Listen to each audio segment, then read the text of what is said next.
Here are the top 2 best leveling builds for Sorceress in Season 4. Let's jump right in. The first build we're going to talk about is the Chain Lightning Sorcerer. This build is considered one of the best leveling builds across all different classes. The pros here, it has really good mobility. You don't really need good aim because Chain Lightning is bouncing everywhere. It really does explode the entire room, and it also has great single target damage. Some of the cons is that the base skill you're going to use for regen is Arc Lash, so it is melee focused. Some of the bounces for Chain Lightning are the most predictable, and when you're first starting out, you will have some resource problems. For the skills, as your generator, you'll want to use Arc Lash. Your primary resource spender is going to be Chain Lightning. You'll want to use Frost Nova for crowd control, Teleport to move yourself around, Ice Armor for defensive purposes, and then you'll want Unstable Currents to add to the chaos.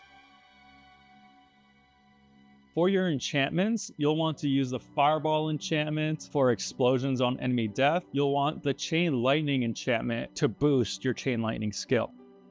In terms of gear, for your weapon, you'll always want to typically go with a two-handed staff. It just deals so much more damage than the one-handed weapon and offhand combo, and you don't have to search for both items as you're quickly leveling. Because two-handed weapons are a bit slower, the top stat you'll want to focus on, besides DPS, is attack speed, and then you could also put points in intelligence and resource cost reduction. For armor, because this spec can be resource intensive, for your helm, chest, and boots, the number one stat you want to look for is mana per second. After that, look for cooldown reduction on your helm, armor and life on your armor, Chain Lightning ranks and crit strike chance on your gloves, armor and life on your pants, and movement speed as well on your boots. For jewelry, for your amulet, you'll want to look for cooldown reduction, movement speed, and attack speed. For your rings, look for attack speed, critical strike chance, as well as mana on kill to keep your resource coming.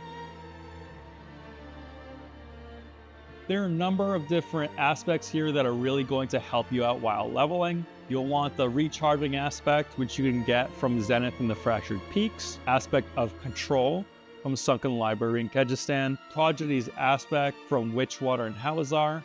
You'll want Might from the Dark Ravine, and Disobedience from Halls of the Damned. Typically, do not recommend putting aspects on your weapons because you're going to constantly be replacing it as you level up.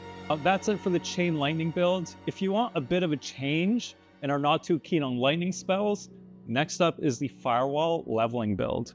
If you want fire and explosions everywhere, this is the leveling build for you. Some of the perks of this build is you get yourself a giant snake, there's great AoE, good single target damage, and because of the burning effect by your fire skills, it's a lot of fire and forget style leveling. Some of the cons here is that there isn't too much utility. You can't really front load your damage because a lot of your damage will come from dots. It's a little bit weak versus mobile enemies because they're not going to stick around in your firewall. And to really come online, you are going to need some Codex of Power aspects. The skills you'll want to use for your core skill is Firewall. You'll want to use Inferno as your ultimate skill, Frost Nova for crowd control, Teleport to move around and get out of sticky situations. You'll want Ice Armor for survivability, and Flame Shield as well for the same reason.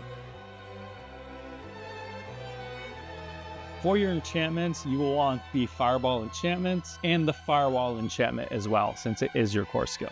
Now, for your gear, you'll want to focus on stats with highest DPS as possible. Always going to be better than a one-hand or an offhand. On those stats, because fire is very damage over time oriented, you do want to look for damage over time, attack speed, and resource cost reduction.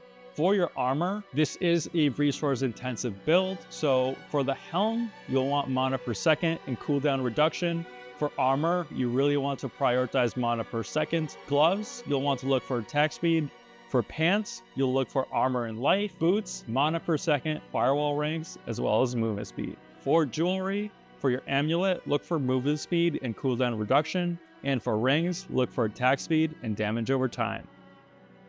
The aspects that you're going to need for this build to really come online are Prodigy's aspect, which you can find from Witchwater, aspect of Disobedience from Halls of the Damned, aspect of Control from Sunken Library, and then Storm Swell aspect from Onyx Hold.